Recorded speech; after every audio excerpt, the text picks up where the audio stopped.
Assalamu alaikum, guys. I'll just wait for another 2-3 minutes so that a few more students can join in. Then we'll start. आज एक time sensitive case इंशाल्लाह करेंगे हम. ये पूरा test आपको पता है 45 क्वेश्चंस का 35 मिनट्स में होना चाहिए. Of course you're beginners for now, so I don't expect you to complete it in 35 minutes. Reading speed भी इनहेंस करने की जरूरत है, लेकिन आज जो हमारी 1.5 घंटे की क्लास है उसमें लाजमी तौर पे ये टेस्ट हमारा कंप्लीट होना चाहिए. तो उस बात को मद्देनजर रखते हुए इंशाल्लाह 1-2 मिनट में स्टार्ट करते हैं. Those of you who have already joined in, Rafe, Anusha, Yasir, please zara just read the instructions and get used to the instructions for now. I'll just start in 1-2 minutes inshallah.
All right, guys, you guys hear me right now?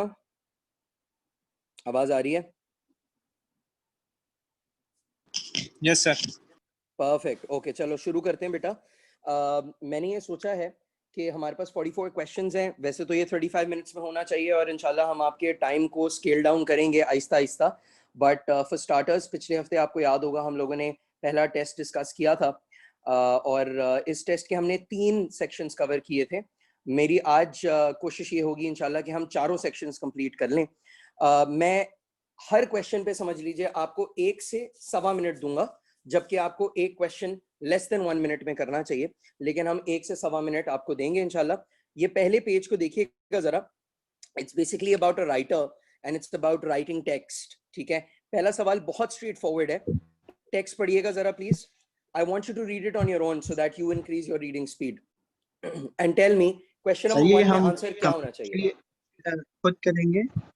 बेटा आवाज या नहीं आ रही मुझे ये हम आपकी। आपके साथ ये हम खुद से करेंगे पूरा, या आप हमें मतलब ये एज अ टेस्ट बेटा है मैं या एज अ आपके क्लास साथ वर्क हूँ। है? I'm with you. I'm with you. This is classwork. You are supposed to solve one question at a time, and I expect you to write it down. अगर आप जैसे अभी computer पे कर रहे हो ना, तो कोई नोटपैड वगैरह खोलो और हर क्वेश्चन के साथ साथ उसका जो चॉइस है वो साइमल्टेनियसली लिखते रहो, और हर सेक्शन के बाद इंशाल्लाह we can discuss the answers that you done after the section is done. Okay, but I won't guide you. I won't spoon feed you while you're solving the question. ठीक है? That's basically what I plan to do for today. तो आप एक काम करें, मुझे जरा ये बताएं, ये छोटा सा पैराग्राफ है, इनफैक्ट इनकम्प्लीट पैराग्राफ है, आपको पता है जहां क्वेश्चन शिफ्ट हो रहा होता है वहां पे पेज शिफ्ट हो जाता है सैट के नए फॉर्मेट के मुताबिक. तो पहला टेक्स्ट पढ़िएगा और आपको नजर आ रहा होगा एंड इज क्वेश्चन नंबर 1.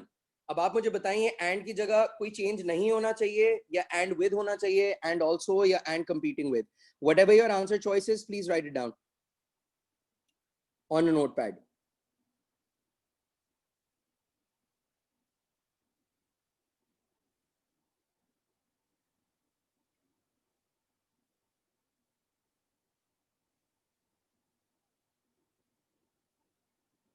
अच्छा, और जैसे ही सारे बच्चों का हो जाए प्लीज चैट बॉक्स में डन लिख दीजिएगा या ओके लिख दीजिएगा या whatever, so that I know that you are done, so that I can move on.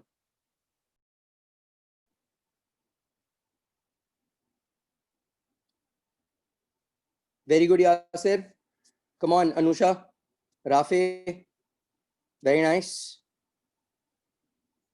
Zaid,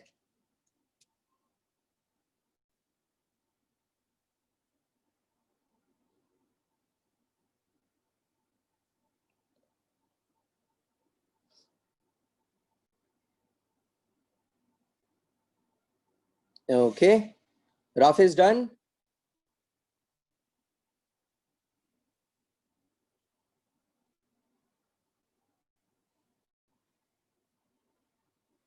Perfect. Okay, let's move on. Read this, take about 3 to 4 minutes and solve these 3-4 questions.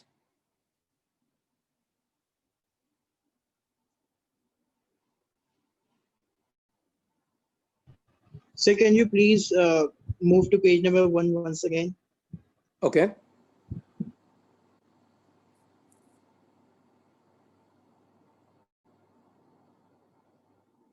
Okay, thank you.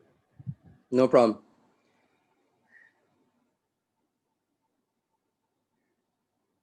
Come on, guys.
Good job, Anusha.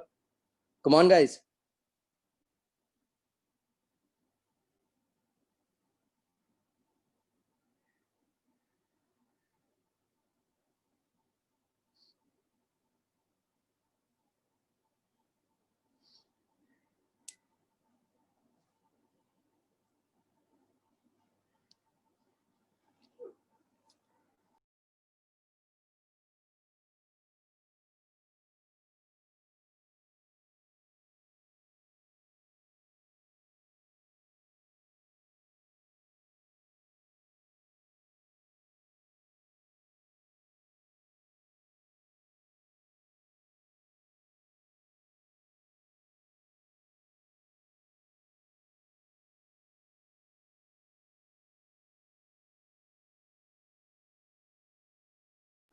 Acha, for those of you who have the workbooks already, this is page number 50 in your workbook, 50.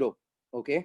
So अगर आपको online screen पे देखने में थोड़ी problem हो रही है, please अपनी workbooks खोल लीजिए and you can do it on paper as well. Okay, whatever you find comfortable. Okay, so I can see Anusha is done, Yasir is done, Zaid is done. Rafi?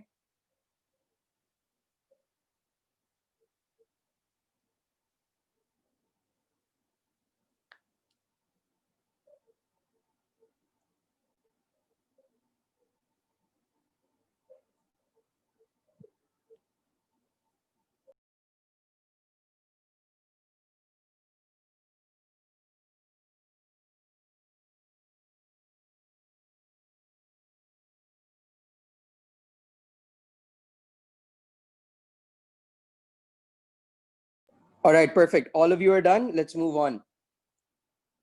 Questions number 5 to 8.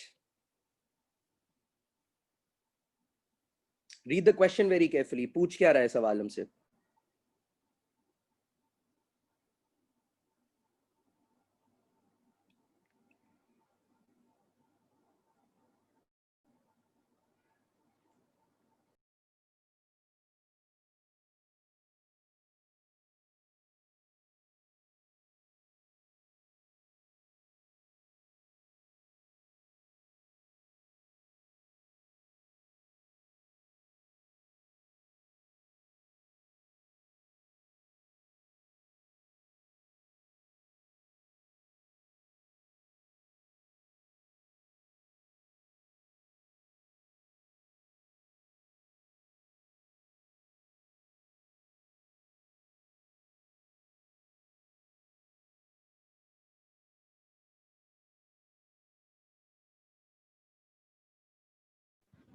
Sir 5 के ये 2 options लग रहे हैं, अब इसमें से कौन सा सही है?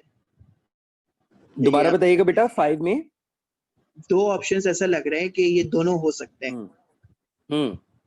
अच्छा, अब ये जरा सवाल देखते हैं, सवाल क्या कह रहा है? Which choice best supports the information that follows in the sentence?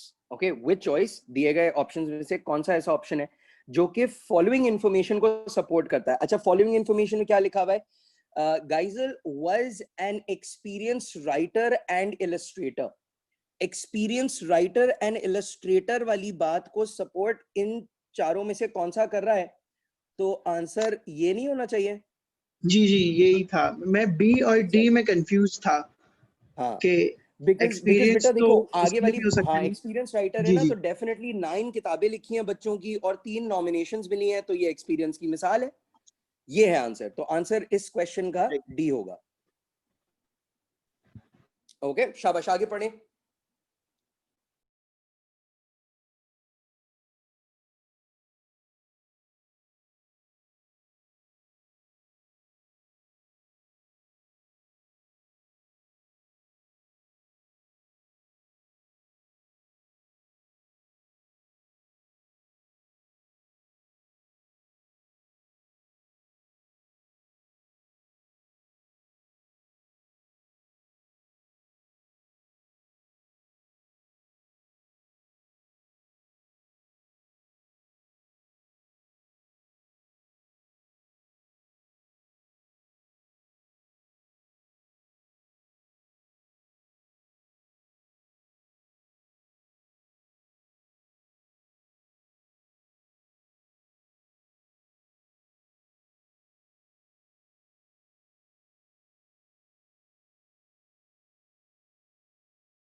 Perfect. Rafi, Anusha and Zaid are done, I guess. Come on, Yasir.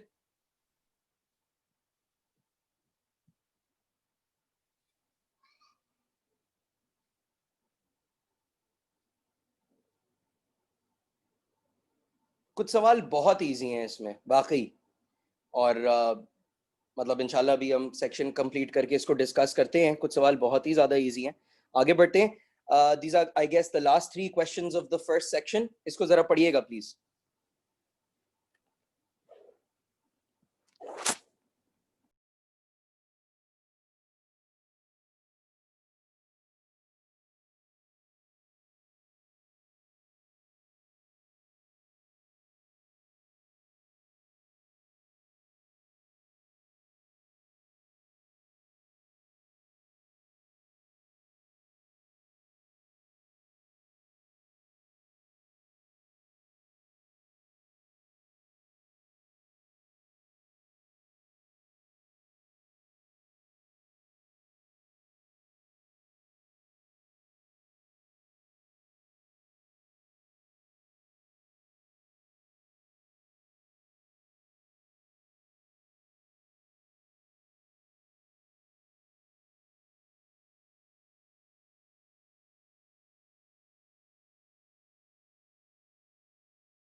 Good job, Zaid.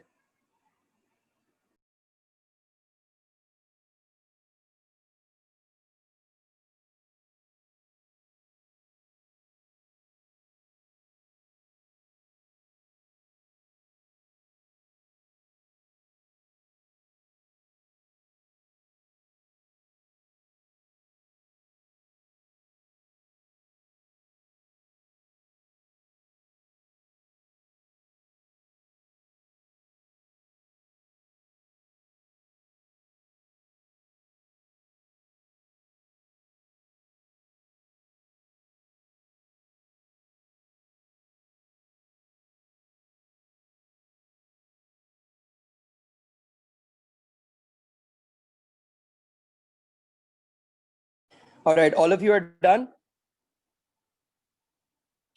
Okay, let's just note the fact that you guys completed this section in 14 minutes, okay? Even though you're supposed to complete one section in 9 minutes, but that's still not bad. बहुत अच्छा है, ठीक है? आप लोगों ने 4:14 पे ये सेक्शन स्टार्ट किया था और 4:28 हो रहे हैं अभी, और आपने 14 मिनट में ये 11 सवाल सॉल्व कर लिए, which is okay, not bad at all, given the fact कि आप पहली दफा टाइम सेंसिटिव केस में कर रहे हैं। लेकिन याद रखिएगा कि you have to do one question in less than 1 minute, ठीक है? यहाँ थोड़ा सा above 1 minute जा रहे हैं हम। पूरा सेक्शन 35 मिनट्स में होना है, जिसके अंदर 45 क्वेश्चंस हैं। आपने अपने आंसर्स लिखे हुए होंगे, क्विकली इसको जरा डिस्कस कर लेते हैं, फिर सेक्शन 2 पे चलते हैं। क्वेश्चन नंबर 1 का आंसर क्या लिखा guys? A. Very good, there is no change required, शाबाश। द आंसर इज ए, कोई चेंज रिक्वायर्ड नहीं है। क्यों? समझिएगा बात को। यहां लिखा हुआ है कंपीटिंग विद, एक minute, let me just properly underline this. Competing with लिखा हुआ है television, radio and other media. अब जब यहाँ कंपीटिंग विद ऑलरेडी लिख दिया है, तो यहाँ एंड के साथ विद लिखने की जरूरत नहीं है।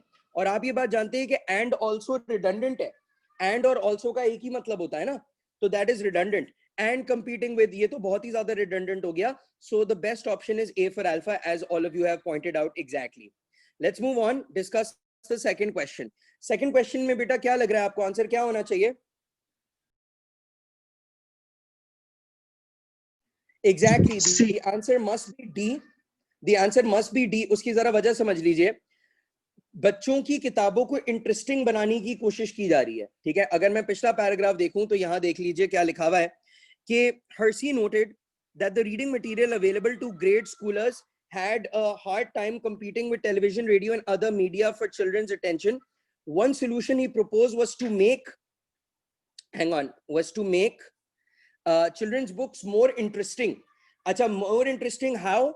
With drawings like those of wonderfully imaginative geniuses among children's illustrators. So basically, अगर आप option D choose करते हो अपने आंसर के तौर पे, तो आपका आंसर बेहतर इसलिए हो जाता है क्योंकि हम किताबों को इंटरेस्टिंग और इंटरैक्टिव और इंगेजिंग बनाने की बात कर रहे हैं. जर्नलिज्म का कोई जिक्र नहीं है बेटा, जर्नलिज्म का कोई जिक्र नहीं है टेक्स्ट में एट ऑल, ना यहाँ पहले रहा ना आगे रहा. और learning with starts with failure, इसका भी कोई philosophical reference नहीं है पूरे passage में. So the best option available must be D. अच्छा, now when you look at question number 3, बहुत ही simple question है, it's based on grammar. 3 का answer must be no change. 3 का answer must be no change. अब जरा बात समझिएगा क्यों. देखो, स्पॉल्डिंग मैं नहीं जानता कौन है, William Spalding, I don't know who William Spalding is. तो विलियम स्पॉल्डिंग के फौरन बाद कॉमा लगा, उसके बाद लिखा हुआ है the director of the education division at the publishing company Houghton Mifflin. ये पूरा जो फ्रेज है, मैं इसको मार्क कर देता हूं आपके आसानी के लिए, ये जो पूरा फ्रेज है यहां से लेके यहां तक, ये क्या है? Modifier. This is your modifier. Exactly, it's giving us extra information about William Spalding. And आपको ये बात पता है कि जब भी सब्जेक्ट के बराबर में मॉडिफायर रखा जाता है तो मॉडिफायर से पहले और मॉडिफायर के बाद कॉमास लगाए जाते हैं. इनफैक्ट इन कॉमास को क्या कहते हैं हम? ब्रैकेटिंग कॉमास कहते हैं इनको. These commas are called bracketing commas. Why? Because they bracket the modifier, they close the modifier. समझ रहे हैं आप? तो कहने का मकसद ये है कि there is no change required. The director के द से पहले एक कॉमा लगा हुआ है और आप देख सकते हैं मिफलिन के फौरन बाद एक कॉमा लगा हुआ है, and that is perfectly acceptable. Okay, that is how in fact it's supposed to be. Question number 4, very simple. क्या आंसर होना चाहिए guys? A आंसर होगा. शाबाश Anusha, very good. The answer must be A, क्योंकि यहाँ पे full stop लगाना जायज नहीं है, appropriate नहीं लग रहा. If you read the sentences, Spalding agreed that there was a need for appealing books for beginning readers, full stop. He thought he knew who should write one. ठीक है, तो these are two short sentences जिनको merge किया जा सकता है comma और and लगा के. ठीक है. अच्छा, अब आप में से जो बच्चे confuse हो रहे हो, I think मैंने ये बात पिछली दफा discuss कर ली थी कि and से पहले comma आ सकता है in American school of thought. And remember, the SAT exam is conducted by the College Board, which is an American organization. So you need to be aware of the American punctuations. And that basically reminds me कि मैं आपको इंशाल्लाह एक punctuations का भी document दूंगा जिसके अंदर ये तमाम बातें discuss हुई भी होंगी. आगे ये वाले सवालात discuss करते हैं. 5, 6, 7, 8. 5 देखिएगा. 5 का तो आंसर इनफैक्ट मैं बता ही चुका था. आंसर इज D, बिकॉज यहाँ पे एक्सपीरियंस राइटर की बात हो रही है. एंड ऑफ कोर्स जब एक्सपीरियंस राइटर है तो 9 किताबें पब्लिश की हुई हैं, ये इस बात को क्लियरली सपोर्ट कर रहा है. अच्छा, क्वेश्चन नंबर 6 अगर आप देखें तो हाउएवर सही है कि गलत है? No change. हाउएवर बिल्कुल ठीक है, बिल्कुल ठीक है, बिल्कुल ठीक है. क्यों? क्योंकि however as you know is a contrast conjunction. It's a contrast conjunction, and you know that contrast conjunctions change the direction of sentences, right? So since यहाँ पे हम बात कर रहे हैं कि भाई ये जो शख्स है ये बहुत ही ज्यादा एक्सपीरियंस राइटर था, लेकिन उसके बावजूद ये जो नया प्रोजेक्ट था उसने इसको एक ऑब्स्टिकल मतलब पेश किया, मतलब एक रुकावट, एक प्रॉब्लम, एक हिंड्रेंस पेश की, तो यकीनन ये दो बातें एक दूसरे के डिफरेंट डायरेक्शंस में है, which is why however is absolutely acceptable, and that is why the answer must be no change. So as you know guys, ये no change वाले जो सवालात होते हैं लॉजिक लगती है, और लॉजिक लाजमी की बात है, आपको ग्रामर की कंप्लीट कॉम्प्रिहेंसिव अंडरस्टैंडिंग होगी तभी आप दुरुस्त अंदाज में इस्तेमाल कर पाएंगे. तो let's just look at question number 7. 7 में क्या लग रहा है भाई? सर आपकी आवाज बहुत स्लो आ रही है. सॉरी, अब आवाज आ रही है गाइस? बेहतर है जी सर. Okay, perfect. अच्छा, नंबर 7 देखिए भाई, क्या लग रहा है?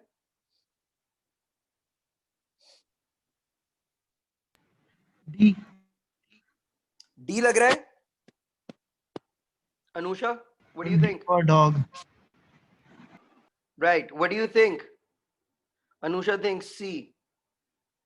अच्छा भाई, और राफी क्या कहते हैं? D sir. अच्छा भाई, आंसर जो है वो 7 का सी है. उसकी जरा वजह समझ लीजिए. जुमला देखिएगा. On the verge of giving up अगर मैं नो चेंज कहता हूं तो on the verge of giving up मतलब जस्ट उस मोड़ पे जहां मैं गिव अप करने वाला था, सरेंडर क्विट करने वाला था, Kaizal story finally hit upon an image that became its basis. अब अगर मैं ऑप्शन डी चूज करता हूं तो प्रॉब्लम पता है क्या है? प्रॉब्लम ये है कि मॉडिफायर मिसप्लेस हुआ है। थोड़ी देर पहले मैंने बताया था कि सब्जेक्ट के बराबर में मॉडिफायर का होना जरूरी है। अब मुझे एक बात बताएं, on the verge of giving up, who was about to give up? The story was about to give up या Geisel was about to give up? Geisel was about to give up ना? Exactly, which is why on the verge of giving up के फौरन बाद नाम Geisel आना जरूरी है। अच्छा, अब आप ये सोच रहे होंगे कि भाई 7 के अंदर अगर हम नो चेंज चूज कर लेते तो वहां भी Geisel लिखा हुआ है। बेटा यहाँ जो एक्चुअल सेंटेंस है उसमें Geisel नहीं लिखा हुआ, Geisel स्टोरी लिखा हुआ है। Sir what about option B? मैं बता रहा हूँ, मैं ऑप्शन डी बता रहा हूँ, बी भी बता रहा हूँ। प्रॉब्लम पता है क्या है? ऑप्शन डी में लिखा हुआ है द स्टोरी। जब आप मॉडिफायर के फौरन बाद द स्टोरी लिखेंगे ना, like on the verge of giving up के बाद आप स्टोरी लिख रहे हैं, तो इससे ऐसा लग रहा है कि the story was about to give up. The story was not about to give up. Basically what you need to do is on the verge of giving up, who was about to give up? Not Geisel's story as is written over here, not the story itself. Geisel की बात हो रही है जो कि give up करने वाला था, which is why the answer must be C। हमेशा याद रखिएगा सब्जेक्ट के बराबर में मॉडिफायर रखना जरूरी है। अगर या ऐसे अगर नहीं रखेंगे तो इस मॉडिफायर को मिसप्लेस्ड मॉडिफायर कहा जाता है। It's not in its proper मतलब एक्यूरेट पोजीशन। तो on the verge of giving up, question is who is about to give up? Not Geisel's story और ना ही द स्टोरी और ना ही इमेज। ठीक है, जैसे यहां लिखा हुआ है इमेज भी गिव अप नहीं करने वाली थी, Geisel गिव अप करने वाला था, इसीलिए सी आंसर होना चाहिए। ओके, 8 तो बहुत ही आसान सवाल है। 8 में क्या लग रहा है भाई? शाबाश, अनुष्का ने बिल्कुल सही जवाब दिया। बाकी बच्चे क्या कह रहे हैं भाई? 8 का आंसर डी होना चाहिए। वैसे तो आपको पता है 8 में शदीद रिडंडेंसी नजर आ रही है। At the end of a duration of 9 months long लिखा है सर। हाँ जी बिल्कुल, 9 मंथ्स लॉन्ग होना चाहिए। ड्यूरेशन भी कह रहे हैं, 9 मंथ्स लॉन्ग भी कह रहे हैं, तो ये तो रिक्वायर्ड ही नहीं है ना भाई। या तो ड्यूरेशन का हो या 9 मंथ्स का हो। तो यहाँ पे स्ट्रेट फॉरवर्ड लिखा हुआ है 9 मंथ्स लेटर कॉमा। ठीक है, आफ्टर 36 वीक्स और 9 मंथ्स हैड पास्ड, ये तो अननेसेसरी हो गया। 36 वीक्स 9 मंथ्स ऑलमोस्ट एक ही चीज होती है। फिर उसके बाद आप इधर after a length of 9 months had elapsed, to redundant. So redundancy की बुनियाद पे हम ऑप्शन डी मार्क करेंगे अपने क्वेश्चन नंबर 8 के आंसर के तौर पे। Let's look at the last 3 questions one more time. बताइएगा 9 का क्या होगा? Very good Anusha, B for answer D है।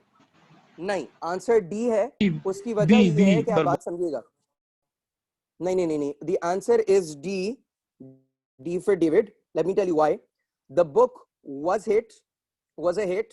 Children were entertained by its plot and the antics of a mischievous cat and captivated by its eye-catching illustrations. अब अगर आप was लगाते हैं, जैसे आप कह रहे थे B for Bob होना चाहिए, B for Bob में was लिखा हुआ है। अगर मैं यहाँ was लगाता हूँ, children were entertained by its plot about the antics of a mischievous cat and was captivated, children के साथ तो were लगा हुआ है ना, तो फिर was captivated आप कैसे कह रहे हो? I understood. Got it? So you need to be a little more careful. ठीक है, तो B तो नहीं हो सकता और has been भी नहीं हो सकता। Same reason है, has been is singular and children are plural. So the only option possible here is D, जिसके अंदर लिखा हुआ है कि आप जो underlined portion है is इसको काट दें, जरूरत ही नहीं है इसकी। अच्छा, नंबर 10 देखिएगा, very simple question, very nice, बिल्कुल सही आंसर। क्वेश्चन नंबर 10 का सी है। Followed comma, many talented writers in the years that followed comma. Basically आप तमहीद बांध रहे हैं ना, आपने एक कॉमा लगाया, सेमीकोलन की तो कोई गुंजाइश ही नहीं है, बिकॉज आपको पता है सेमीकोलन इस्तेमाल होता है दो इंडिपेंडेंट क्लॉजेस के दरमियान, और आपको पता है कि in the years that followed is not an independent clause. सही है, in the years that followed is a dependent clause. उसके बाद कॉमा लगा, उसके बाद आपने दूसरी बात लिखी, तो ये यहाँ कॉमा लगना जरूरी है, सेमीकोलन नहीं लग सकता, which is why question number 10 का आंसर सीधा साधा सी होगा। अच्छा, last question, question number 11। The writer wants a conclusion. अच्छा सुनो सवाल क्या कह रहा है। The writer wants a conclusion that restates the main theme of the passage, which choice best accomplishes this goal. तो बेसिकली जो मेजर मतलब मेजर फोकस किस बात पे है पूरे टेक्स्ट के अंदर? कि राइटिंग को इंटरेस्टिंग बनाना चाहिए, बच्चों को एंगेज करना चाहिए, right? It has to be more attractive, eye catchy. अब आप खुद देख लें यहाँ पे क्या लिखा हुआ है, आई कैची होना चाहिए, इलस्ट्रेशंस, मेमोरेबल रिदम्स होने चाहिए, राइम्स होने चाहिए, समझ रहे हैं आप बात? तो कहने का मकसद ये है कि it has to be more engaging, which is why obviously the answer must be C. Enduring ability to delight children and engage them in learning how to read। ये बात शुरू से चल रही है कि लोगों का ये तज्जिया है, लोगों का ये मानना है कि टीवी रेडियो वगैरह ज्यादा इंगेजिंग है, अट्रैक्टिव है बुक्स के मुकाबले में, बिकॉज बुक्स में सिर्फ सिर्फ वर्ड्स लिखे होते हैं ना, और वर्ड्स लिखे होते हैं, और आमतौर पे बुक्स जो होती हैं उनके अंदर इलस्ट्रेशंस भी नहीं होती, मतलब तस्वीरें वगैरह भी नहीं होती। तो बच्चे जो है वो बोर होना शुरू हो जाते हैं as compare to watching the TV, जहाँ पे एनिमेशंस हैं, कलर्स हैं, कार्टून्स हैं, यू नो। सो यहाँ पे बेसिकली बात हो रही है बच्चों को डिलाइट करने की और उनको अट्रैक्ट करने की, इंगेज करने की। Okay, so good job. Let's move on to the second section and discuss those questions. इसमें कोई क्वेश्चन है guys? Rafe, Yasir? No sir. कोई क्वेश्चन, कोई कंफ्यूजन तो आप पूछ लें प्लीज। नहीं, चलें, ओके गुड, आगे बढ़ते हैं। सेक्शन 2 देखते हैं। 12 to 22 are based on the following passage. इसको जरा पढ़िएगा। 12, 13 एंड 14 देखते हैं।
Come on guys, simple questions, इतना टाइम नहीं लगना चाहिए।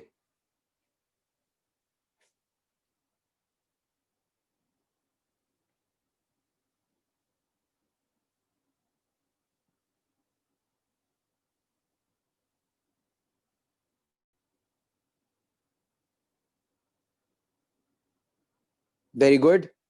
Done, sir. Very nice, shabash. Everyone's done, Rafe?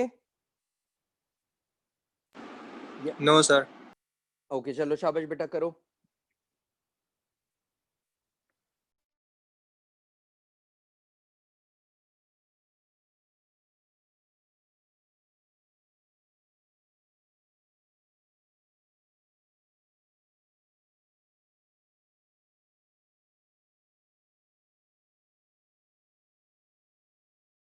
Done sir.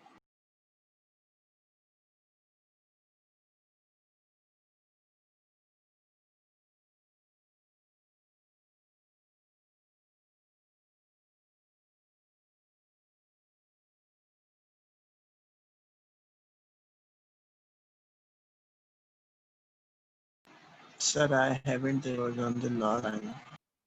Okay, जरा जल्दी से कर लें बेटा। Guys, just give me 1 minute ताकि सब हो जाएं एक ही लेवल पे।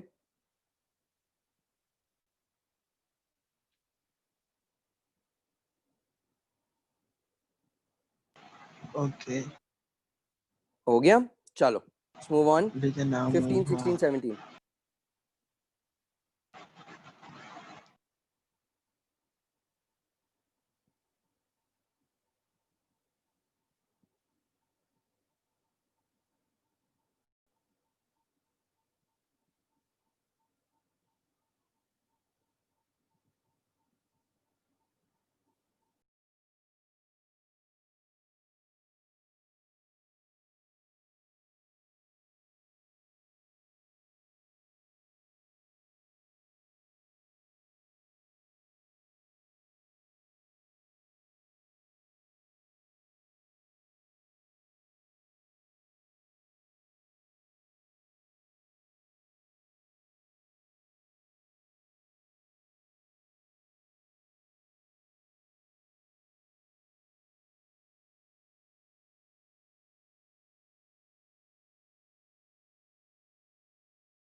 Done.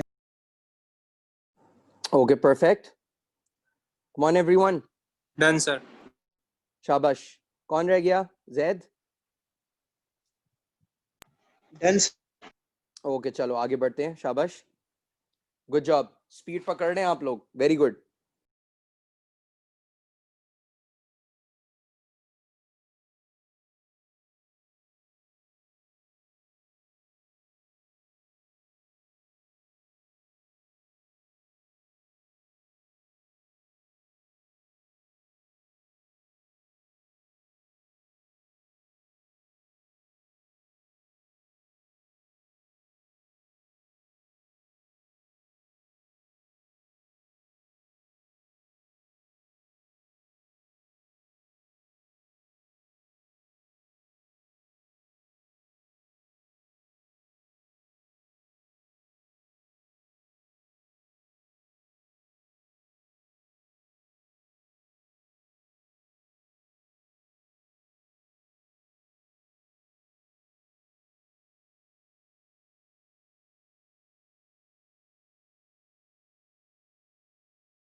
Done, sir.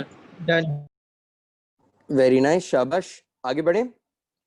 Last 2 Sir, questions. wait for 1 second, sir. Sir, wait for one Okay. second, please. चलें. Okay.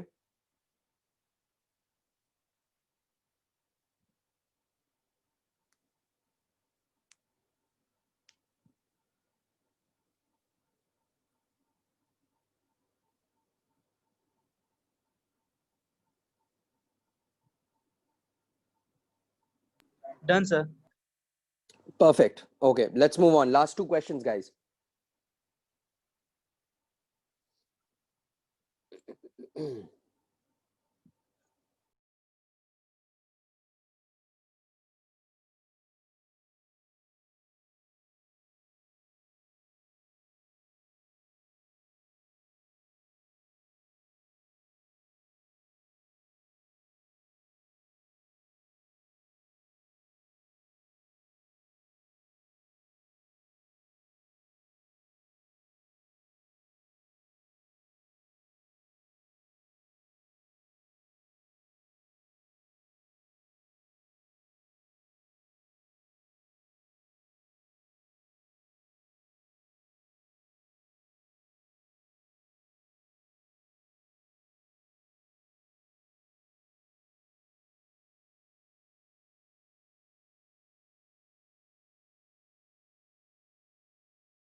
Done. Okay, good. Come on, Done, everyone. sir. 1 more minute. Shabash.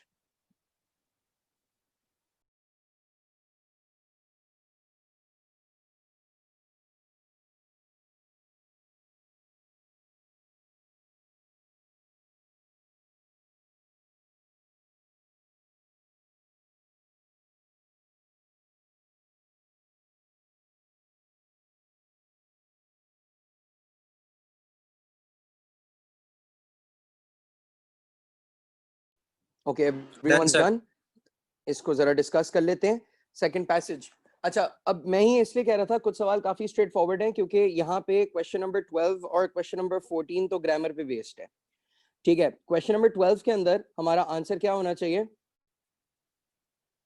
Our answer to question number, yeah, question number 12 को अगर हम देखें तो our answer must be D, not C or B, because look at the construction of the sentence. देखो such volunteering, be it helping at a local animal shelter when they at a local animal shelter, picking up litter. अब आप ये देखें, helping एक gerund verb है, picking भी एक gerund verb है, उसके बाद working भी एक gerund verb है. तो आपको ये बात पता है कि जुमले में कंसिस्टेंसी होनी चाहिए ना. तो हेल्पिंग एक जेरेंड वर्ब हो गया, उसके बाद पिकिंग आपने चूज किया ऑप्शन डी वाला. क्यों? क्योंकि इसमें भी जेरेंड वर्ब है और आगे चल के फिर वर्किंग लिखा हुआ है, वो भी जेरेंड वर्ब है. तो कंसिस्टेंसी मेंटेन हो रही है. ठीक है? And that is why the answer to question number 12 must be D. Let's look at number 13. I thought redundant वाला पॉइंट लगेगा यहाँ पर, और जो बात 2 वर्ड्स में हो सकती है तो फिर 3 में क्यों करें, बट हाँ, ये तो वाला कौन सा भी वाला सही है. आपने चूज किया था? सी चूज किया था आपने? जी. अच्छा, हो सकता है, लेकिन फिर वही बात है बेटा कि देखें, आपको 2-3 चीजें देखनी है. Redundancy no doubt is a very important factor, but at the same time you also have to maintain consistency. तो कंसिस्टेंसी अगर हम देखें, like if I say something like I love to swim and dancing, even though you understand what I am trying to say, it's not grammatically accurate क्योंकि एक gerund verb है और एक infinitive verb है. तो कंसिस्टेंसी मेंटेन करना is a very important requirement, जो हमने एरर आइडेंटिफिकेशन रूल नंबर 5 में भी पढ़ा था. Okay, so good that you're thinking. अच्छी बात है. It's fine if you're making mistakes. जितनी गलतियां करनी है कर लो, लेकिन learn from them. 13 चेक करो जरा. 13 में क्या है?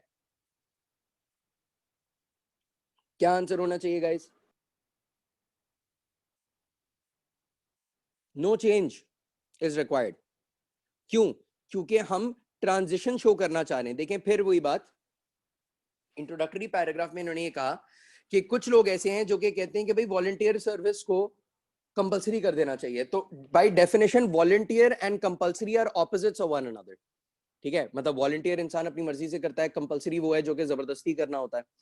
तो यहाँ पे जब सेकंड पैराग्राफ में आप आ रहे हैं, सवाल हमसे ये कह रहा है कि the writer wants a transition, like shift from the previous paragraph that highlights the criticism of compulsory volunteering mentioned in the previous paragraph. Which choice best accomplishes this goal?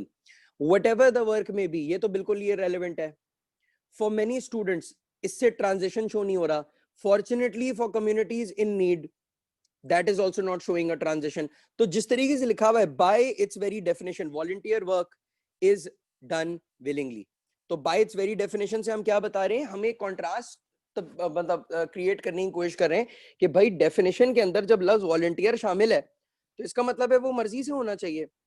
It must be done willingly, which is why there should be no change in question number 13. Answer is A. 14 देखिएगा, बहुत simple है, ये भी grammar based है. No, it's not C.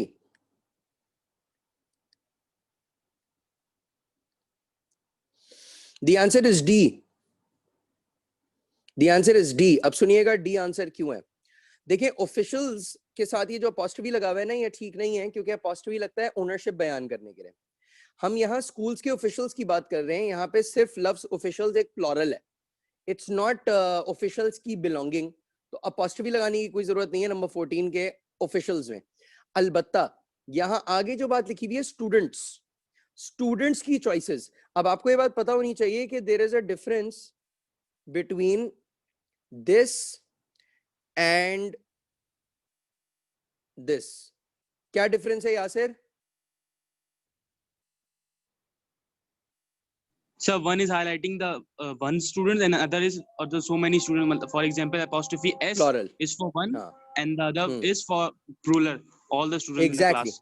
बिल्कुल सही कह रहे हैं आप, बिल्कुल सही कह रहे हैं. देखें कहने को तो सुनने में ये दोनों सेम है, मतलब प्रोनाउंसिएशन तो दोनों की सेम है, बॉयज और बॉयज. अब सुनने में तो दोनों सेम लगेगा, लेकिन ये एक लड़के की बात हो रही है और ये बहुत सारे लड़कों की बात हो रही है. अब यहाँ चूंकि हम स्कूल की बात कर रहे हैं और यकीनन स्कूल्स में मतलब बहुत सारे स्टूडेंट्स होंगे, ठीक है, तो इसीलिए बहुत सारे स्टूडेंट्स की जब चॉइसेस की बात हो रही है तो एस के बाद अपॉस्ट्रोफी आना जरूरी है. ठीक है, जैसे आपको ऑप्शन डी में नजर आ रहा है. ठीक है, तो प्लीज याद रखना. अनुषा आपने भी जो बताया था एस से पहले apostrophe, that is okay when we are talking about one student, और when we are talking about plural students we have to make sure that the apostrophe comes after it. ये एक बहुत बेसिक चीज है. ठीक है, क्लियर हो गया मामला? आगे आ जाएं जरा. 15, 16, 17 डिस्कस करते हैं. 15 देखिएगा. 15 में we just need to choose option C, straightforward. उसकी वजह सुन लीजिए. 15 का आंसर सी इसलिए होगा क्योंकि लफ्ज प्रोपोनेंट का क्या मतलब होता है? Proponent is a person who supports something. Proponent उसको कहते हैं जो सहारा फराहम करे, जो सपोर्ट करे, ठीक है। अब मैं अगर कहूं proponents of compulsory volunteering who are in favour of, अब आप मुझे एक बात बताएं, लफ्ज प्रोपोनेंट और फेवर ऑफ का एक ही तो मतलब है, तो नो चेंज का तो आंसर हो नहीं सकता। वॉलंटियर, अच्छा एडवोकेट करना, आपको पता है एडवोकेट लॉयर को भी कहते हैं, लेकिन एडवोकेट करना मतलब उसकी दलील पेश करना, उसको सहारा देना, उसको सपोर्ट करना। फिर वही लॉजिक अप्लाई हो रही है कि जब प्रोपोनेंट मैंने कह दिया तो मैं एडवोकेटिंग क्यों लिख रहा हूं, और फिर वही लॉजिक के हिसाब से आप डी भी रिजेक्ट करेंगे। आंसर आपका सी होना चाहिए, क्योंकि proponents of compulsory volunteering point out straight forward. जब आपने ऑप्शन सी चूज किया ना, तो आपको कोई एडवोकेटिंग और इन फेवर ऑफ वगैरह की जरूरत नहीं है, because that is what proponents means. Get it? Now let's look at number 16। Number 16 में क्या लग रहा है गाइस? सवाल पढ़ो क्या कह रहा है। विच choice provides a supporting example that is most similar to the examples already in the sentence, already in the sentence। तो जो सेंटेंस के अंदर ऑलरेडी एग्जांपल्स मौजूद हैं, कौन सा ऑप्शन ऐसा है जो कि इसको सबसे ज्यादा सपोर्ट कर रहा है? बेसिकली आपसे ये पूछा जा रहा है। The answer to question number 16 must be B. Yes, B for Bob must be your answer. Closer connection to the community. Why? Because relationship building skills वगैरह की बात हो रही है, सेल्फ एस्टीम बूस्ट होता है वगैरह, तो basically the answer must be B, because जब आप रिलेशनशिप बिल्डिंग स्किल्स डेवलप कर रहे हैं तो क्लोजर कनेक्शन हो जाएगा आपका कम्युनिटी के साथ। ओके 17 में जरा बताइएगा, ये तो बहुत ही सिंपल सवाल है, क्या लग रहा है 17? वापस से बॉब। यस, बॉब आंसर होगा, क्योंकि we need a verb, affect होना चाहिए, नॉट इफेक्ट। Make sense? तो अफेक्ट होना चाहिए, बिकॉज हम वर्ब चाहते हैं, यहाँ पे हम एक्शन ढूंढ रहे हैं, ठीक है। तो इफेक्ट और अफेक्ट में वर्ब और नाउन का फर्क है। जस्ट गिव मी 1 मिनट बेटा, मेरे पास अजान हो रही है, then we'll resume.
Alright guys, I'm done.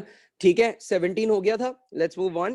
18, 19, 20 देखते हैं। 18 में बताइएगा जरा, कोई चेंज करने की जरूरत है? बिल्कुल कोई चेंज करने की जरूरत नहीं है। Anusha is absolutely right. She says A should be your answer and that is absolutely correct. Coercive, आपको पता है ना, coercion जबरदस्ती को कहते हैं।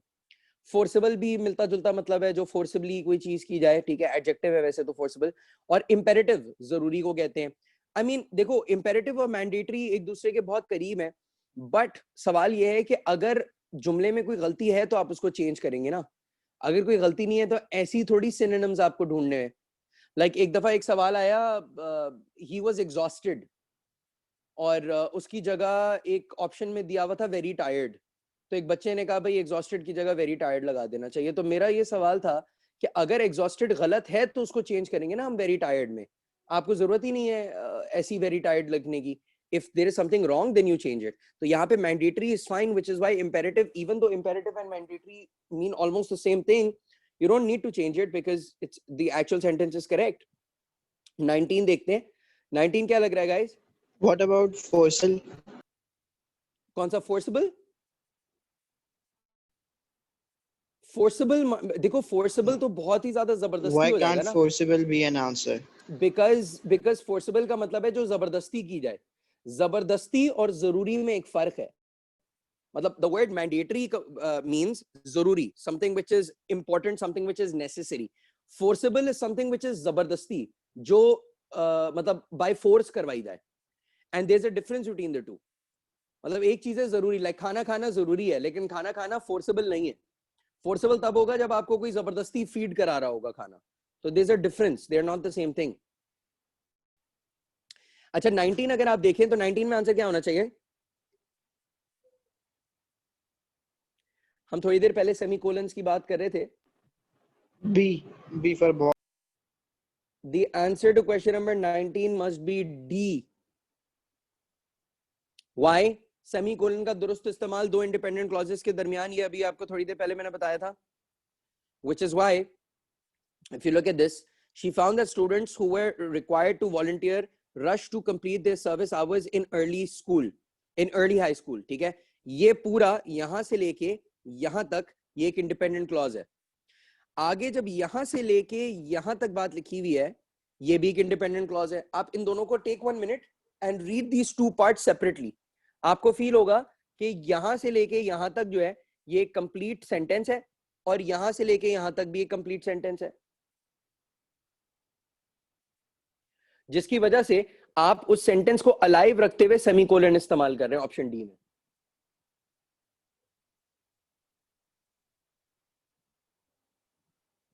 Okay, let's look at number 20. D. The answer of question number 20 is B. क्यों? कंस्ट्रक्शन पैरेलल देखो क्या लिखा हुआ है, they then did significantly less regular volunteer work in the 12th grade then the service hours. आप faulty comparison कर रहे हो सेंटेंस के अंदर, आपको बेसिकली एफर्ट को एफर्ट से कंपेयर करना चाहिए ना। आपको क्या करना, लाइक फॉर एग्जांपल अगर मैं आपसे कहूं I write better than you, तो ये फॉल्टी कंपैरिजन है, क्योंकि मुझे कहना चाहिए I write better than you do, है ना। मतलब मैं अगर कह रहा हूं I write better than you, तो मैं बेसिकली अपनी राइटिंग को आपसे कंपेयर कर रहा हूं, व्हिच इज फॉल्टी कंपैरिजन। यहां पे हमें दोनों तरफ डिड चाहिए। जब यहां जुमले में ऑलरेडी डिड लिखा हुआ है, तो हमें दूसरी तरफ भी डिड चाहिए, ताकि हम अमल को अमल से कंपेयर कर रहे हो, एक्शन को एक्शन से। Make sense? अगर मैं कहूं she swims better than me, that's wrong, because I am comparing her swimming to myself. I should say she swims better than I do. वैसे तो आई स्विम भी कह सकते हैं, लेकिन आई स्विम वो रिपीट हो रहा है ना, रिडंडेंसी, तो मैं कह सकता हूं I do. So basically you need to make sure that action is being compared to action. यहाँ पे लिखा हुआ है they then did significantly less regular work in the 12th grade. अगर आप ऑप्शन बी चूज करते हैं, then did students who were not required to volunteer. So you're comparing action with action. Last two questions. 21 का answer Anusha ने B बताया, नहीं सी बताया। सी। बिल्कुल सी आंसर है, बेहतरीन सी आंसर है, शाबाश। बिकॉज सवाल क्या कह रहा है, which choice most effectively sets up the point made in the next sentence. तो आपको पता है what you need to do, you need to read the second sentence. I mean ये most studies वाला, यहाँ से आपको पढ़ना शुरू करना है और देखना है कि इस जुमले में जो बात की गई है उसको कौन सा ऑप्शन सबसे ज्यादा सपोर्ट करता है। The answer is C. Should focus on offering arrangements that make volunteering an easy and attractive choice. I think this is a very straightforward question. इसमें कोई ज्यादा confusion होनी नहीं चाहिए। 22 देखिएगा, writer wants a conclusion that states the main claim of the passage. B. Which choice best accomplishes this goal? 22 का answer क्या होगा? एक मिनट, मैंने आपका मैसेज नहीं पढ़ा। The answer is B. Yes, the answer is B. Absolutely, it should be Bob, because schools that do this will produce more engaged, enthusiastic volunteers than schools that require volunteer work. ठीक है, तो B answer आपका है 22 का। क्यों? क्योंकि हम ये बताना चाह रहे हैं कि आपको अपनी अप्रोच चेंज करनी होगी, और जो स्कूल्स अपनी अप्रोच को चेंज करेंगे उनको वाज़े फर्क नजर आना शुरू हो जाएगा। Okay, very good guys. आपने टाइम भी लिमिट किया, पहले वाले को सॉल्व करते हुए आपने 16 मिनट्स लिए थे, सॉरी 14 मिनट्स लिए थे, दूसरे वाले को सॉल्व करने में आपने 11 मिनट लिए। So that's good, but we are still a little bit above our required time. आगे बढ़ते हैं, तीसरे पैसेज को सॉल्व करते हैं। 23 to 33 are based on the following passage. पढ़िएगा जरा।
Done, sir. Okay, good job, everyone. No.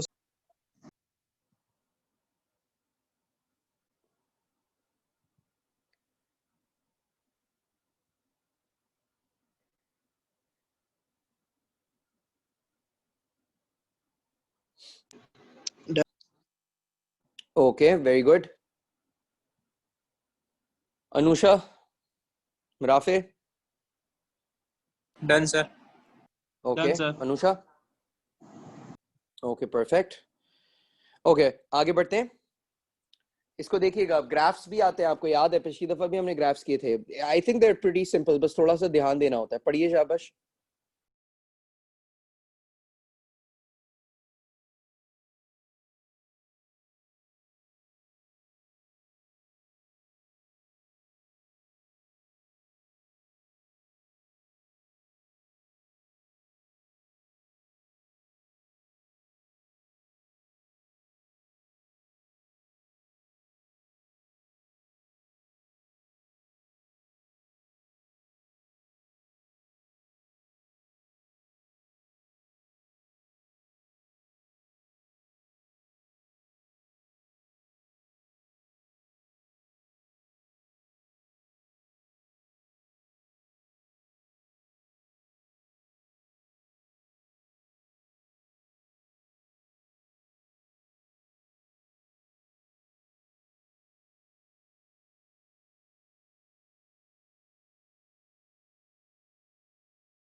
Anusha बेटा, try it out. I will explain it you in a minute और टू. ठीक है, हम जब डिस्कस करेंगे I will explain the graph to you.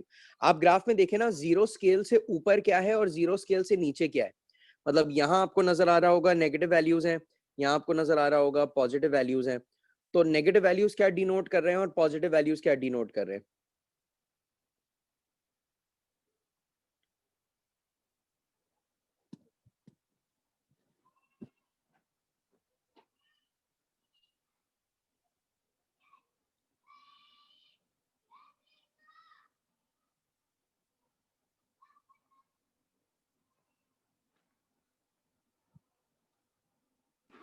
Sir, done. शाबाश एवरीवन गाइस. थोड़ा time ले लो, अभी टाइम के बारे में इतना नहीं सोचो. ग्राफ्स के बारे में जाहिर है, अब जैसे अनुषा भी थोड़ा अनकंफर्टेबिलिटी जाहिर कर रही है, थोड़ा सा टाइम ले लें, आप आराम से करें. टाइम सेंसिटिव ना करें, बिकॉज ऑफ कोर्स ग्राफ्स की आदत नहीं है ना आपको.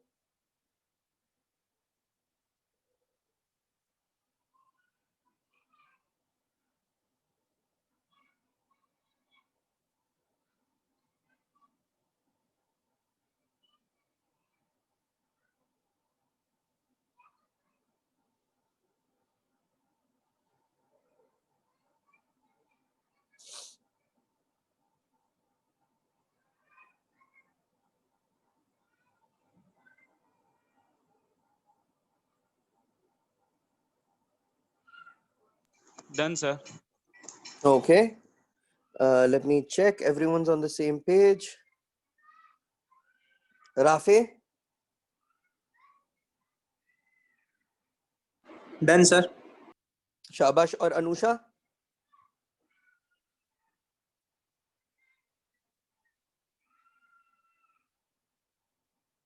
Okay perfect. चलो आगे बढ़ते हैं. 30.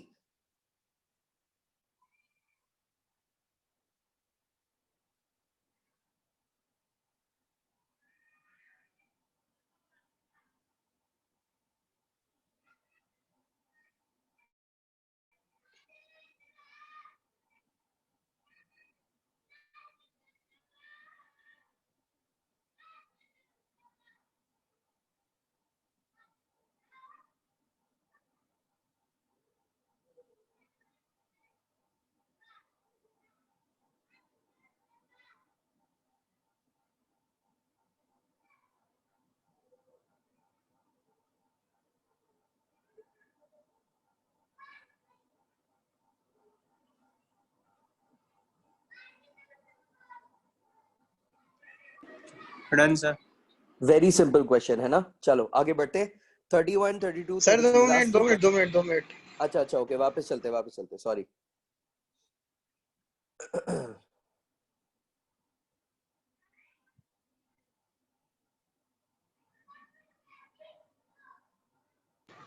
Okay done.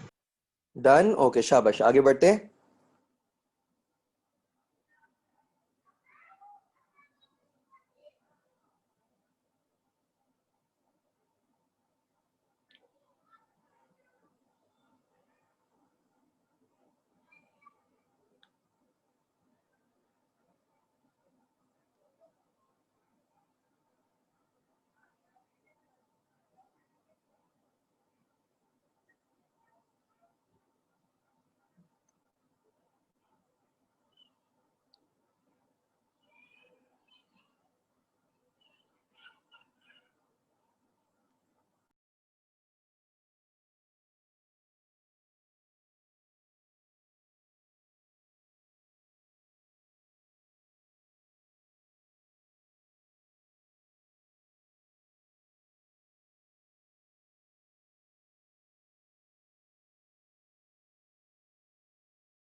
Done, sir. Very good, शाबाश everyone. Done, sir. Okay, good job. Anusha, you done to.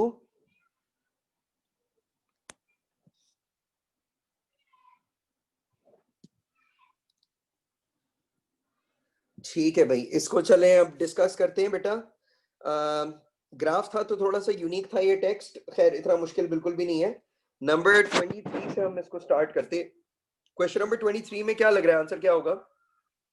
C C. Answer है. शाबाश, बिल्कुल ठीक है. क्यों? क्योंकि साइंटिस्ट पहले से ये बात मानते आ रहे हैं. आर लॉन्ग बिलीविंग तो प्रेजेंट कंटिन्यूअस टेंस हो गया ना, तो ये तो एक्सेप्टेबल नहीं है. हैव लॉन्ग बिलीव्ड, मानते आ रहे हैं. तो 23 का आंसर सी होगा बिल्कुल, उसके अलावा कुछ भी नहीं हो सकता. 24 देखिएगा. 24 का क्या लग रहा नो है? चेंज. शाबाश, नो चेंज रिक्वायर्ड. बिल्कुल ठीक है. बाकी सारे ऑप्शंस इसके मुकाबले में काफी कमजोर नजर आ रहे, so no change is required. 25 देखिएगा. बॉब. नहीं, नो चेंज इज रिक्वायर्ड. यहां पे भी कोई चेंज रिक्वायर्ड नहीं है. क्यों? क्योंकि ट्रेट और अदर दोनों आपस में इंटरकनेक्टेड है. अगर आप देखें, however a recent finding of handedness in marsupials suggests that a trait other than the presence of a corpus callosum links as handedness is bipedalism.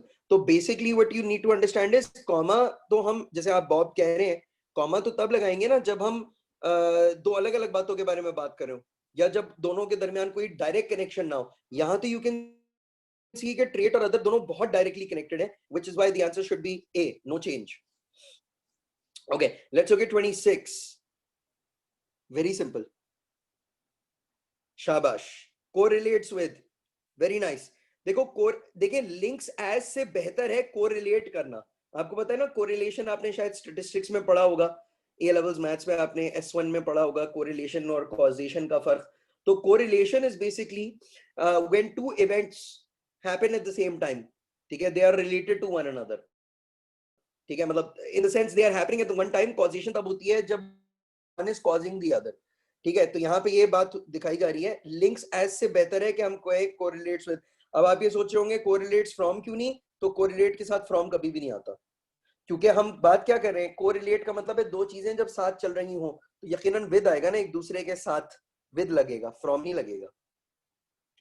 27, अच्छा अब कुछ कंफ्यूजन हो रही थी नंबर 27 के हवाले से, तो हाँ बेहतरीन आंसर दे दिया बेटा आपने, आंसर डी है, डी आंसर है। Positive scores indicate a left forelimb preference and negative scores indicate a right forelimb preference. और ये आपको नजर आ रहा है, अगर आप ग्राफ को देखिए तो ये देखें ये जीरो लाइन है, ये जीरो है, ये आपका एक्स एक्सिस है, ठीक है। और एक्स एक्सिस से ऊपर जितनी वैल्यूज हैं ये क्या लिखा हुआ है, लेफ्ट फोर लिम्ब, और एक्स एक्सिस से नीचे जितनी वैल्यूज है वो राइट फोर लिम्ब लिखा हुआ है। तो नेचुरली जो लेफ्ट फोर लिम्ब प्रेफरेंस है वो पॉजिटिव वैल्यूज है, और जो राइट फोर लिम्ब प्रेफरेंसेस हैं वो नेगेटिव वैल्यूज हैं, ठीक है। तो इसीलिए आंसर आपका डी के अलावा कुछ नहीं हो सकता इस केस में। अच्छा 28 देखिएगा जरा, कॉमा की पोजीशनिंग गड़बड़ है, बॉब आंसर होना चाहिए, B for Bob. Comma and, हाँ जी शाबाश बॉब, हाँ बिल्कुल, क्योंकि कैंगरू के बाद एंड आना चाहिए ना कि एंड के बाद, ठीक हो गया। तो आपने 28 का भी आंसर सही बता दिया। 29 देखिएगा जरा, which choice most accurately reflects the data in the graph. Positive mean handedness index values between 0 and 0.4, sorry एक minute, hang on, what am I reading? Positive mean handedness index values between 0.4 and 0.6, क्या लग रहा है guys? Answer is C. for Charlie, बिल्कुल बेहतरीन, ठीक है। क्योंकि sir what was the answer for 28? बेटा 28 का आंसर बी था, क्योंकि कैंगरू के बाद कॉमा होना चाहिए था यहाँ, एंड से पहले, ठीक है, एंड के बाद नहीं हो सकता। Okay, so if you look at that you have to focus on the fact कि ये positive mean handedness index values जो है वो यकीनन 0.4 and 0.6 के दरमियान है। ओके आगे देखिएगा 30, सी। शाबाश, 30 का आंसर है C. In contrast to bipedal counterparts, देखिए हैविंग 4 feet, इसकी जगह अगर हम रिप्लेस करें, देखिए which choice provides the best transition from the previous passage paragraph। previous paragraph में हम बात क्या कर रहे थे कि जो वैल्यूज हैं वो किस तरीके से चेंज होती हैं, पॉजिटिव वैल्यूज लेफ्ट के लिए है, नेगेटिव वैल्यूज राइट के लिए है, ठीक है। अब जब आप वहां से इधर शिफ्ट करेंगे तो किस तरीके से आप शिफ्ट करेंगे, आंसर सी होना चाहिए, in contrast to biped counterparts quadrupeds. क्यों? क्योंकि बाइपेड का मतलब दो पैरों पे चलने वाले, क्वाडपेड का मतलब चारों पैरों पे चलने वाले, दोनों की सिचुएशन एक दूसरे से मुख्तलिफ है, तो हम नेचुरली एक कॉन्ट्रास्ट लफ्ज इस्तेमाल कर रहे हैं, showing a difference in situation. So the answer must be C for question number 30. Okay, let's look at 31 to 33. 31 क्या लग रहा है? बहुत सिंपल है। Again Why Charlie. not B? While using their forelimbs for eating, It's your अच्छा देखो, पता है choice. प्रॉब्लम क्या है अनुषा? एक सेकंड बेटा, क्वेश्चन मुझसे पूछा गया है कि 30 के अंदर डी क्यों नहीं हो सकता।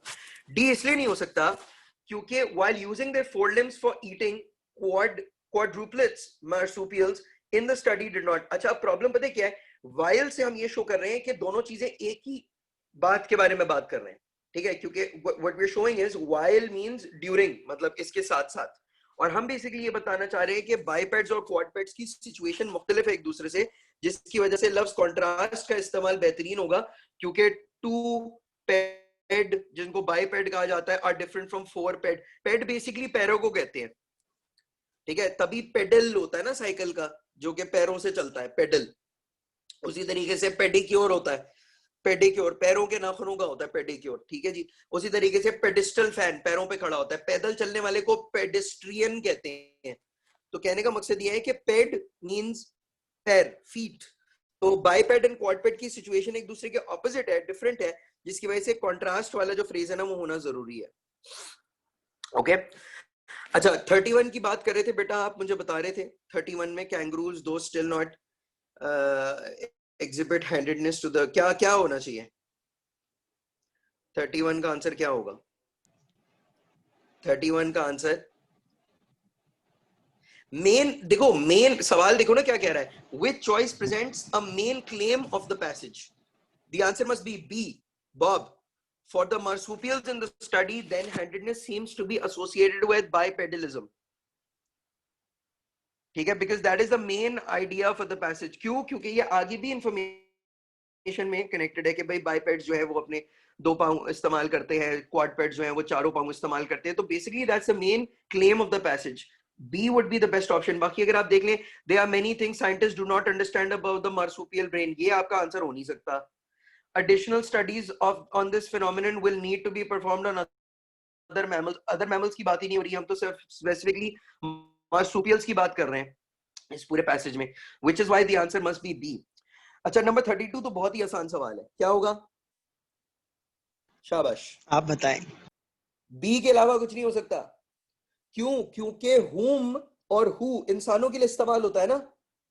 अब यहां हम टास्क की बात कर रहे हैं, टास्क की बात कर रहे हैं, we're talking about tasks, leaving their forelimbs relatively free for tasks in which होना चाहिए, whom नहीं, who is first person and whom is second person and both of them are related to human beings. हम इंसानों के लिए इस्तेमाल करते हैं who या whom, ठीक है जी। यहाँ पे क्योंकि टास्क की बात हो रही है इसलिए which होना चाहिए, उसके अलावा कुछ नहीं हो सकता। ओके, 33 देखिएगा जरा, 33 का क्या आंसर होना ए। चाहिए गाइस? शाबाश, वेरी गुड। नोट, अच्छा क्यों, सवाल क्या कह रहा है? The writer wants to conclude the passage by recalling a topic from the first paragraph that requires additional research. First paragraph में क्या बात हुई थी कि जो राइट हेमिस्फीयर है और लेफ्ट हेमिस्फीयर है उनके दरमियान एक कनेक्शन होता है कॉर्पस कोलोसम नाम का, या I don't know how you pronounce it. उन दोनों के एक कनेक्शन होता है जो कि coordination right side of the body और left side of the body के दरमियान कोऑर्डिनेशन और इक्विलिब्रियम बना के रखता है, और वही बात आखिरी में दोबारा की हुई है। तो basically no change is required, the answer must be A. Clear हो गया मामला? Make sense? Okay, Yes. Let's look at this. Okay, let's look at this 34 to 4. Acha, what do you want to do? Do you want to do this with me right now, like we've been doing the last 3 passages? Yeah, you want to do this on your own, your wish. Sir we want. है? I think we should do it right now. ठीक है, हम मेरे ख्याल में इसको अभी कर लेते हैं, ठीक है? तो भले 10-15 मिनट ऊपर लग जाए, कोई मसला नहीं है। इसको अभी सॉल्व करते हैं। 34 to 44 देखिएगा जरा प्लीज।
डन। वेरी गुड, बाकी भी बच्चे कर लें जरा जल्दी से।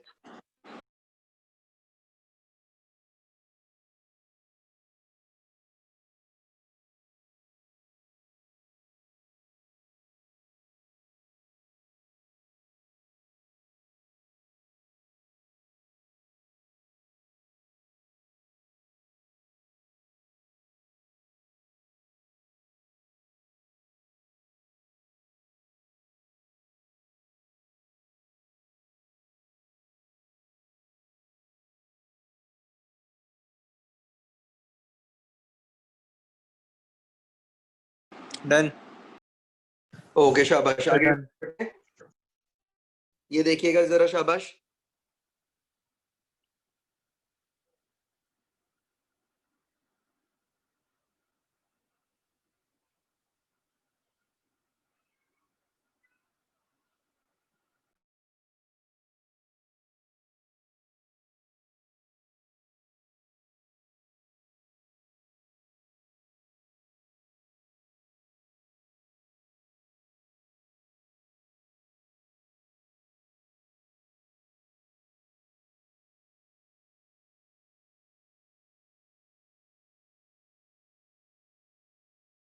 ये तो वो तो बहुत ही सिंपल है। 36 हम ऑलरेडी डिस्कस कर चुके हैं इस तरह का सवाल, और 37 भी ग्रामर बेस्ड ही है।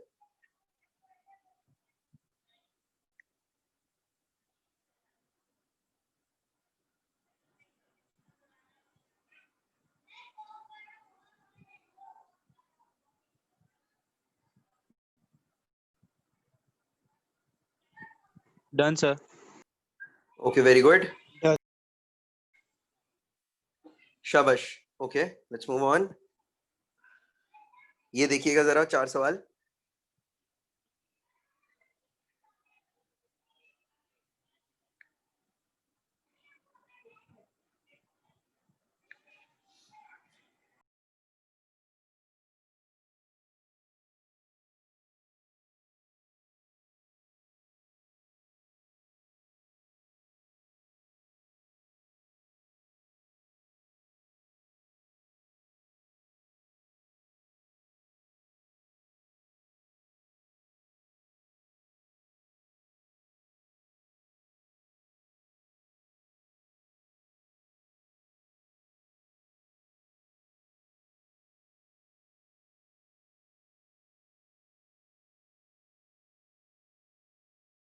आप यहाँ गौर करें, सारे सवाल ऑलमोस्ट ग्रामर बेस्ड ही हैं, कॉन्टेक्चुअल क्वेश्चंस नहीं है, सारे ही ऑलमोस्ट ग्रामर बेस्ड हैं।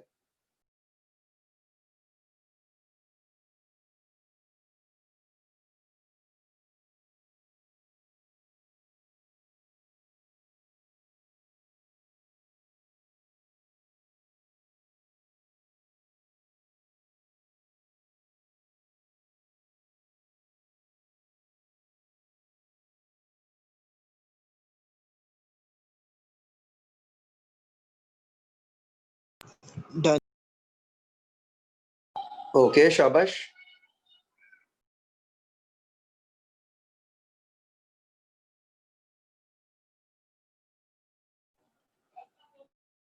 Everyone's done?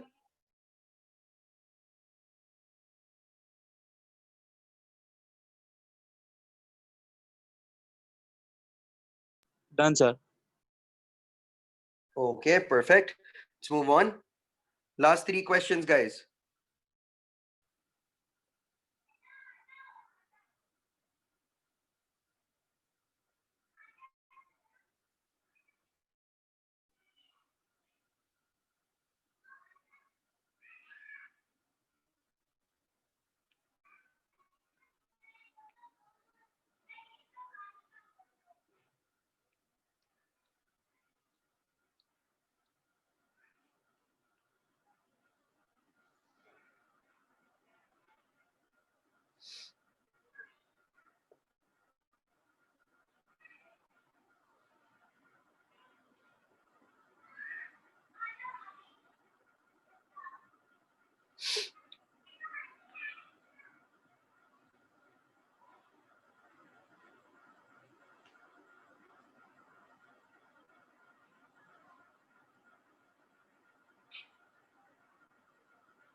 Sir, what about question 44? To do this or what? अभी हम करते हैं। आपको क्या लग रहा है? आपको जो भी लग रहा है आप वो लिख लीजिए, फिर हम अभी डिस्कस करते हैं इसको।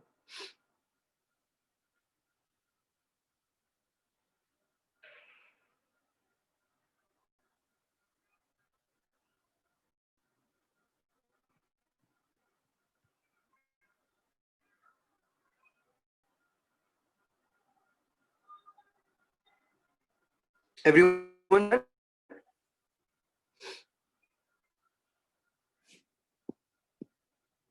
Done. Okay, perfect. अब चलो इसको डिस्कस करते हैं। अच्छा, आखिरी सवाल को डिस्कस करेंगे, लेकिन ये बात नोट कर लीजिएगा कि हर पैराग्राफ से पहले ना एक नंबर लिखा है, जैसे यहाँ आपको नजर आ रहा होगा 1 लिखा हुआ है, फिर इसी तरीके से दूसरे पैराग्राफ पे यहाँ 2 लिखा हुआ है, फिर 3 लिखा हुआ है। ठीक है, यू कैन सी दिस। तो ये पैराग्राफ नंबर्स हैं। Okay, so you don't need to get worried about this. ऐसा नहीं है कि ये पेज नंबर्स हैं, ये जो भी। अच्छा, वेरी स्ट्रेट फॉरवर्ड। इसमें ज्यादातर जो सवालात हैं वो टेक्स्ट बेस्ड नहीं है, इनफैक्ट ग्रामर बेस्ड है ज्यादातर सवाल। 34 का बताइएगा क्या लग रहा है? सी। शाबाश, द आंसर इज सी। क्योंकि ऊपर लेवल्स की बात हो रही है, 50% of these employees work during a graduate degree वगैरह टुवर्ड्स अ ग्रेजुएट डिग्री। फिर उसके बाद उन्होंने कहा although these levels are impressive, more companies should consider. तो एक ऑल्दो कॉन्ट्रास्ट कंजंक्शन इस्तेमाल किया, बेहतरीन इस्तेमाल है उसका, और कॉन्ट्रास्ट शो कर रहा है सिचुएशंस के दरमियान। 35 देखिएगा जरा। डॉग। शाबाश, the answer is D, attract and retain employees. बिल्कुल, because doing so helps attract and retain employees. Strengthen the US economy, इसका कोई जिक्र नहीं है, ठीक है। Solve the problem of raising tuition costs, इसका भी जिक्र नहीं है।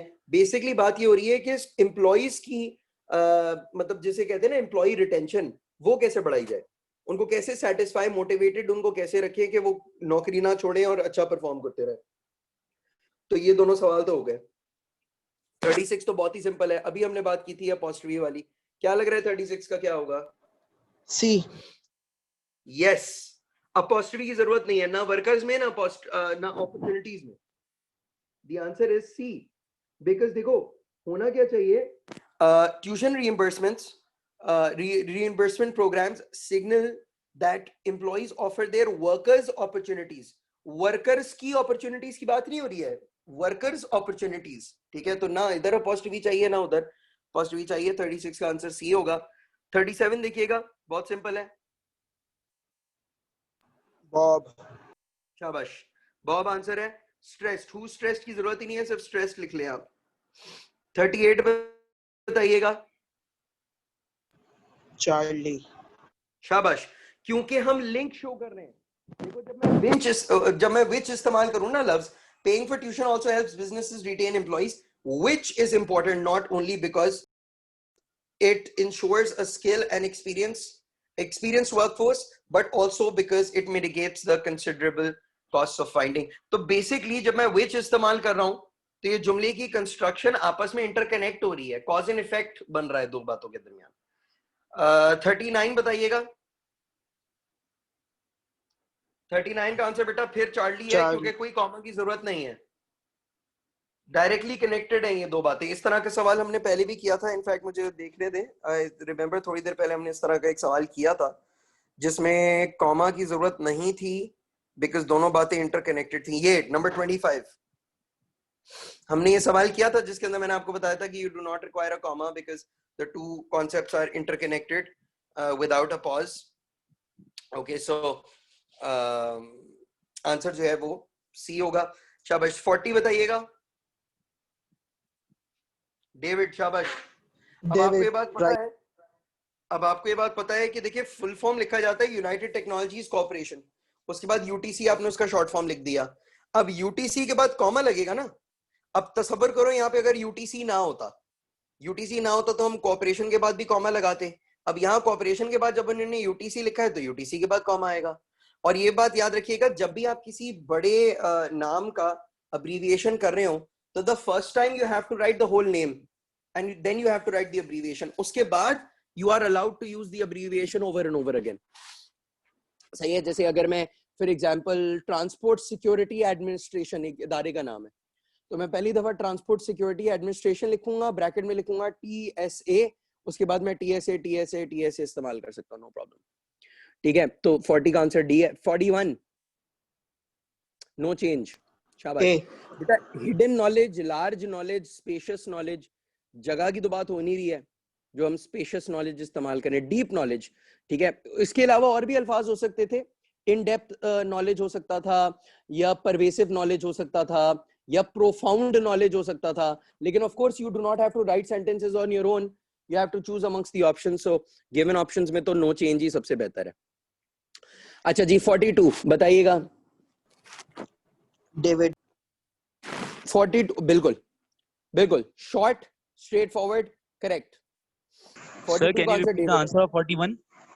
41 बिल्कुल बता देते हैं बेटा। 41 का आंसर नो चेंज है, क्योंकि डीप नॉलेज का मतलब है गहरी मालूमात, और बाकी तीन ऑप्शंस उसके मुकाबले में काफी कमजोर है।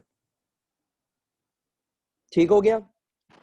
अच्छा, 42 देखिएगा जरा। कीपिंग कॉस्ट डाउन आंसर होना चाहिए, मतलब डी आंसर होना चाहिए। because minimizing and keeping cost down, minimizing and keeping, देखो minimizing and keeping cost down 5 words हैं और वही बात की जा रही है जो कि 3 अल्फाज में लिखी जा रही है, keeping cost down. So it means the same thing. Why don't you use the shorter, जैसे अभी थोड़ी देर पहले शायद जैद ने या यासिर ने कहा था कि हमें short option choose करना चाहिए. Redundancy no doubt does come into play, but redundancy के साथ साथ और भी चीजें देखनी है, consistency, parallelism वगैरह, इनका भी ख्याल रखें. अच्छा 43 बहुत सिंपल है, नो चेंज, बिल्कुल, क्योंकि आप 2 के साथ फर्स्ट फॉर्म लगाते हैं ना. वैसे तो मैं नहीं चाहता कि आप इस बात का रट्टा लगाएं कि इन्फिनेटिव जो है वो 2 के साथ हमेशा फर्स्ट फॉर्म लगता है, लेकिन अगर ये बात मैंने बोली दी है तो याद रख लीजिएगा कि 2 के साथ फर्स्ट फॉर्म लगता है. ग्रामर का रट्टा लगाने से बेहतर है कि आप ग्रामर को समझ के उसको एब्जॉर्ब करें. ठीक है, तो यहाँ पे आपको नजर आ रहा है डाइवर्टेड इज डाइवर्टिंग या डाइवर्जेंस फ्रॉम से बेहतर है कि हम उसको नो चेंज पे छोड़ें. 44, अब सवाल ये मुझसे पूछा गया था कि भाई 44 में क्या करना है. देखिए, think about the previous passage as a whole as you answer questions 44. ठीक है, the writer wants to insert the following sentence.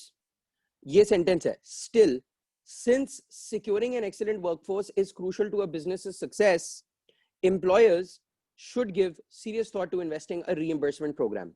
ये जुमला है. अच्छा, अब to make the passage more logical, the sentence should be placed immediately after the last line in paragraph 1, 2, 3 या 4. अब आपको ये बात पता है कि ये जो पैराग्राफ नंबर्स इन्होंने मेंशन किए थे 1, 2, 3, 4 किसी वजह से किए थे. आपसे एग्जामिनर ये पूछ रहा है कि ये जो जुमला है, इस जुमले की बेस्ट प्लेसमेंट कौन से पैराग्राफ के एंड पे होगी. पहले पैराग्राफ के एंड पे, दूसरे पैराग्राफ के एंड पे, तीसरे पैराग्राफ के एंड पे या चौथे पैराग्राफ के एंड पे. They are saying immediately after the last line in paragraph 1, 2, 3 or 4. So what do you think is the answer, guys? Yes, the answer is paragraph 4 के बाद यहां होना चाहिए ये जुमला. क्यों? क्योंकि ये बेसिकली एक एडवाइस समझ लें, एंडिंग नोट समझ लें, कंक्लूजन समझ लें. हमने बहुत तबसरा किया कि एम्प्लॉइज को कैसे रिटेन किया जा सकता है, उनको रीइंबर्समेंट्स देने चाहिए ट्यूशंस के लिए, उनकी ग्रोथ होनी चाहिए, रिटेन कैसे करना है वगैरह वगैरह, उनकी एनर्जी, मोटिवेशन वगैरह. अब ये सारी बातें डिस्कस करने के बाद फाइनली एक स्टेटमेंट दिया जा रहा है कि since securing an excellent workforce is crucial, कि भाई एक अच्छा वर्कफोर्स मतलब एक अच्छा एम्प्लॉइज का group is a very important factor in a business success. Employers जो हायर करते हैं, they should give serious thought to investing in reimbursement programmes, which should be the ending note. Opinion कह सकते हैं आप, एडवाइस कह सकते हैं, कंक्लूजन कह सकते हैं. ये वो बात है जिसके साथ हम कहानी को खत्म कर रहे हैं. तो basically the best placement of this sentence is in paragraph 4. I mean at the end of paragraph 4. Okay, so I want you to calculate आपने कितना स्कोर किया 44 में से. ठीक है, and privately message me please so that we can take it from there. I think this was a very productive exercise and to be honest आपने थोड़ा ज्यादा टाइम लिया but it was good. ठीक है, और याद रखिएगा कुछ सवालात ऐसे होते हैं जिसके अंदर कॉन्टेक्चुअल क्वेश्चंस पूछे जाते हैं, लेकिन राइटिंग सेक्शन में the major focus of the examiner is on grammar, punctuations, rules that we studied, 18 rules वगैरह. ठीक है, तो उसके ऊपर ज्यादा फोकस होता है एग्जामिनर का. और जो रीडिंग सेक्शन है, इंशाल्लाह आने वाले हफ्ते में मैं रीडिंग सेक्शन आपके साथ स्टार्ट करूंगा. रीडिंग सेक्शन में ये बात याद रखिएगा, इसी तरह के पैसेजेस होंगे, लेकिन उसमें स्पेसिफिक फोकस हमारा टेक्स्ट पे होगा और टेक्स्ट में मौजूद सवालात कॉन्टेक्स्ट पे होगा. ठीक है, तो इसको ज़हन में रखते हैं. If you guys have any questions guys, please ask me right now, otherwise I will take your leave इंशाल्लाह and then we will speak inshallah next week. Okay, anything above a 25 is not bad. ठीक है, 25 या उससे ऊपर अगर आप अभी score कर रहे हो तो इट्स नॉट बैड. रिलैक्स करें. राफे वेरी गुड बेटा, शाबाश, वेरी नाइस. आप मुझे मैसेज कीजिएगा एंड इंशाल्लाह if you have any questions, किसी टाइप के क्वेश्चंस जिनमें आपको प्रॉब्लम है तो प्लीज जरा उसको आइडेंटिफाई करें और फिर इंशाल्लाह हम उसको देख सकते हैं. जैसे पिछले हफ्ते हम लोगों ने ये डिस्कवर कर लिया था कि हमें जंबल पैराग्राफ्स के अंदर थोड़ी प्रॉब्लम हो रही थी, इसलिए हमने कल जंबल पैराग्राफ्स की एक्सरसाइज की. ठीक है, आज अगर आपको लगता है कि आपको फॉर एग्जांपल पंक्चुएशन से रिलेटेड सवालात में दिक्कत हो रही है या अपॉस्ट्रोफी से रिलेटेड सवालात में प्रॉब्लम हो रही है या जो भी है, तो उस एरर को आइडेंटिफाई करें और फिर उसके बाद मेरे साथ डिस्कस करें. इंशाल्लाह I will help you out. Okay, चलो, thank you so much guys. I will see you guys next week इंशाल्लाह. Take care.